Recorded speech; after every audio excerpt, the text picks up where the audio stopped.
Hello everyone, welcome to Study Portal. और आज हम अपनी सीरीज़ को कंटिन्यू करते हुए इंटरनेशनल ऑर्गेनाइजेशन उनके हेडक्वार्टर्स को देखेंगे। वैसे तो इंटरनेशनल ऑर्गेनाइजेशन बहुत सारी हैं, बट हम सिर्फ इम्पोर्टेंट को देखेंगे जो ज़्यादातर आपके एग्ज़ाम्स में पूछी जाती हैं।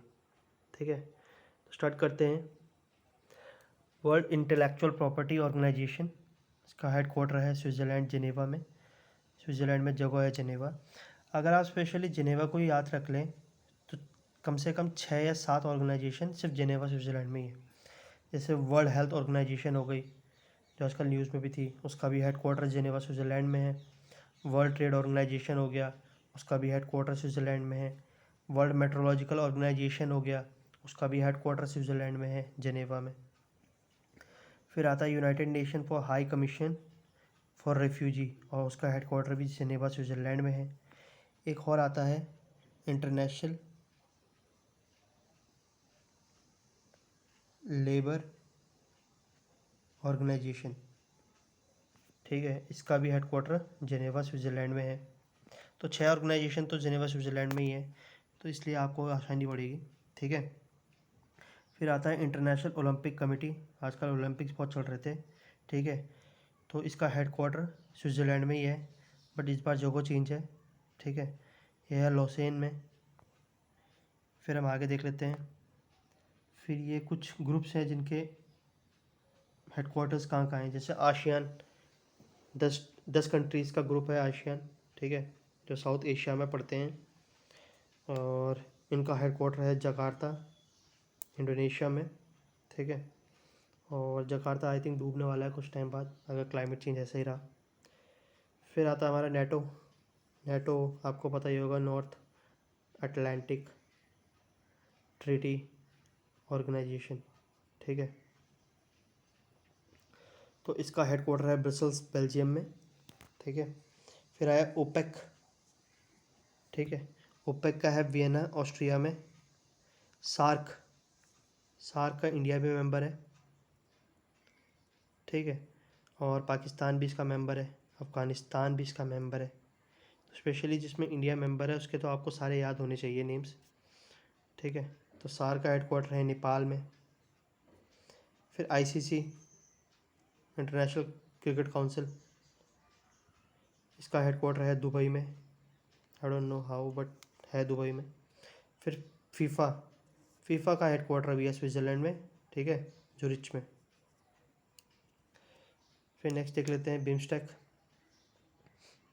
ठीक है, बिम्स्टेक का हेडक्वार्टर है ढाका में। तो हमारे आसपास में 2 ही ऑर्गेनाइजेशन है जिनके हेडक्वार्टर्स हैं। एक नेपाल में है सार्क का, जिसका इंडिया भी मेंबर है, और दूसरा हो गया ढाका में बिम्स्टेक का, जिसका इंडिया भी मेंबर है। ठीक है, फिर आता है यूनाइटेड नेशंस।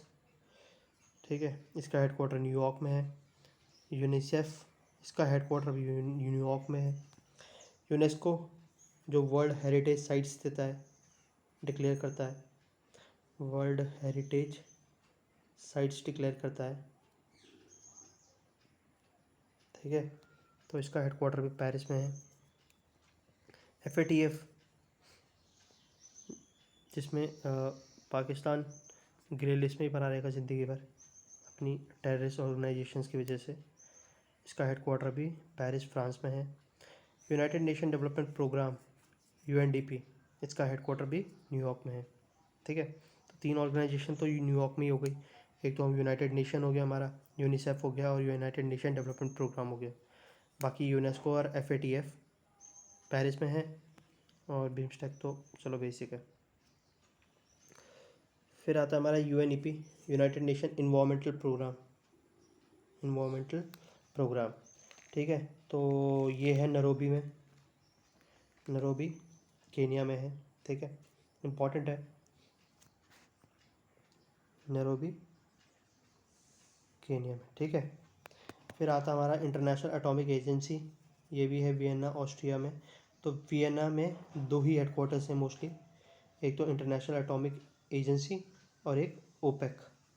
ठीक है, तो आप कंट्री वाइज भी याद रख सकते हैं, उससे आपको ज़्यादा बेनिफिट होगा, क्योंकि आपको याद रहेगा कि कौन सी कंट्री में कौन सी ऑर्गेनाइजेशन सीमित है। ठीक है, फिर आता है यूरोपियन यूनियन। यूरोपियन यूनियन का हेडक्वार्टर है ब्रसल्स बेल्जियम में, ठीक है।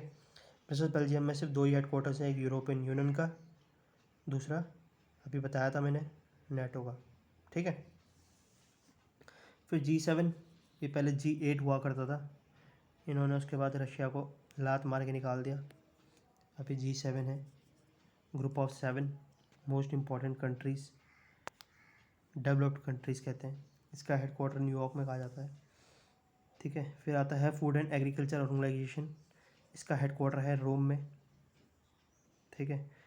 फिर आता है एमनेस्टी इंटरनेशनल, ठीक है, एमनेस्टी, इसका हेडक्वार्टर लंदन में है, लंदन यूके में। फिर कुछ बैंक्स की बात कर लेते हैं, इंपॉर्टेंट बैंक्स की जो वर्ल्ड में बहुत चलते हैं, जैसे IMF हो गया, वर्ल्ड बैंक हो गया, एशियन इंफ्रास्ट्रक्चर इन्वेस्टमेंट बैंक हो गया, AIIB बोलते हैं इसे, और एशियन डेवलपमेंट बैंक हो गया। एशियन डेवलपमेंट बैंक का है मनीला फिलीपींस में, मनीला फिलीपींस में। Asian infrastructure investment bank, spelling गलत है, एशियन होना चाहिए था, एशियन इंफ्रास्ट्रक्चर इन्वेस्टमेंट बैंक, इसका बीजिंग चाइना में है। ब्रिक्स का बैंक है एक, ठीक है, न्यू डेवलपमेंट बैंक, इसका हेडक्वार्टर है शंघाई में, शंघाई चाइना में, ठीक है। फिर आया IMF का हेडक्वार्टर है वाशिंगटन USA में, वाशिंगटन USA में। और वर्ल्ड बैंक, इसका भी हेडक्वार्टर वाशिंगटन USA में ही है, ठीक है। IMF और वर्ल्ड बैंक इस साथ में बनाए गए थे, ठीक है, ये ब्रेटन वुड कॉन्फ्रेंस में, वुड्स कॉन्फ्रेंस हुआ था उसमें, ठीक है। और इंडिया में हेडक्वार्टर्स की बात कर लेते हैं। इंडिया में इंटरनेशनल हेडक्वार्टर सिर्फ है इंटरनेशनल सोलर अलायंस का, ठीक है, अभी के लिए। और ये है हरियाणा में, गुरुगांव में, ठीक है। तो यही एक इंटरनेशनल ऑर्गेनाइजेशन है जिसका हेडक्वार्टर इंडिया में है अभी फ़िलहाल, ठीक है। और तो कुछ खास लग नहीं रहा है मुझे। और हाँ, यूरोपियन यूनियन तो हो गया, एक आता है अफ्रीकन यूनियन, इसका हेडक्वार्टर है एडी अब्बास में, ठीक है, ये है इथोपिया में, ठीक है। और फिर थोड़ा सा हम एक्स्ट्रा देख लेते हैं। अफ्रीका में हॉर्न ऑफ अफ्रीका बोला जाता है, जिसमें ये ऐसा कुछ होता है, अफ्रीका आपको पता है कॉन्टिनेंट ऐसा कुछ है बहुत बड़ा सा, तो ये हॉर्न बोला जाता है इसको। इसमें 4 देश आते हैं, यहाँ, ठीक है। इसमें से एक इथोपिया है, एक एरिथ्रिया है, ठीक है, एक सोमालिया है, और एक है जिबूटी को कंट्री ऑफ बेसिस कहा जाता है। बहुत सी कंट्रीज़ के बेसिस है इसमें, USA, रशिया, फ्रांस और जापान, चाइना, सबके बेसिस इधर ही है, तो इसे कंट्री ऑफ बेसिस कहा जाता है। तो ये थे आज के इम्पोर्टेंट ऑर्गेनाइजेशन और उनके headquarters. Hope you like the video, please share and comment and subscribe to my channel for more such important. Thank you and have a nice day. Work hard for your exam. All the best.